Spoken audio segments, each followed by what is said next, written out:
ஷேய் எப்பா நீதிமான் காலை வச்சுட்டாருப்பா நீதிமன்றத்தில். இப்போ எல்லா அவனும் கொடியை தூக்கணும் பூரா ரோட்டுக்காட்டில் போனவனை கூட தூக்கி கொண்டு போயிடுவான். சீக்கிரமாக அதான் நடக்கும், பார்த்துக்கிட்டே அவன் சும்மா கொடியை தூக்கிட்டு போவான், இவன் மேலே மாற்றி அடித்து உள்ளே கொண்டு போய் தள்ளிடுவான். அது எப்படி போகுதுன்னு இப்போ பாரு. இவர் மிதிக்கிற மிதியில் பூரா பேரும் கொடியை தூக்கினவன் ஆட்டினவன் வார்டுலேருந்து முதலமைச்சர் எம்பி மந்திரி அடுத்து அவளை பஞ்சாயத்து போட்டு வார்டு எல்லாவனும் மந்திரி எல்லா எம்எல்ஏலேருந்து எல்லாவனும் டெல்லியிலேருந்து தமிழ்நாடு டெல்லி வரைக்கும் மாட்டிடுவான். ஆனால் தப்புக்கு மேலே தப்பு உள்ளே இருக்குன்ட்டார். என்ன செய்ய போகிறாரோ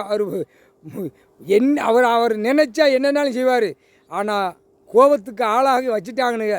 கோபத்துக்கு அரசியல்வாதி டெல்லியிலேருந்து தமிழ்நாடு வரைக்கும் தமிழ்நாட்டுக்கார பேரால் கோபம் படுங்கோபத்தில் இருக்கார்.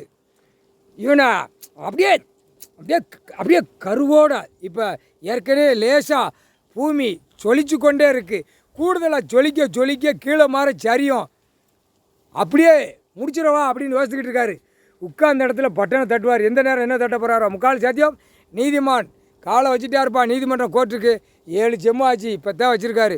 இனிமேல் தப்பு செஞ்சவன் பொண்டாட்டி புள்ளியோட செத்தியடா நாங்கள் கணக்கு இவ்வளோ நாள் போட்டதுக்கு நடக்கல நினைக்கிறாரா.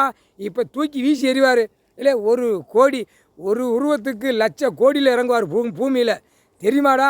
இல்லை அவரை பற்றி தெரியாதாடா? கடவுளை பற்றி இல்லை காம்டா வேலை இல்லை அரசியல் சாணி நரகளை திங்கிற வேலை அறிவியட்ட முட்டா வேலை.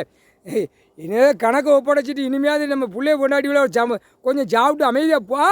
எதுத்தாடா நிற்க உன் கண்ணுக்கு முன்னால் உன் வாரிசு பேரம் பேத்தி நஞ்சை புஞ்சை கொடிக்கா கொட்டை வெதர் எழுதி வச்சிருக்கல, அதோட அந்த வெதரோட அழுகி போய் அது சாணி சந்திரமாக ஆக்கி போடுவார். முக்கால் சத்தியாண்டா கணக்கு போடாச்சுடா உனக்கு.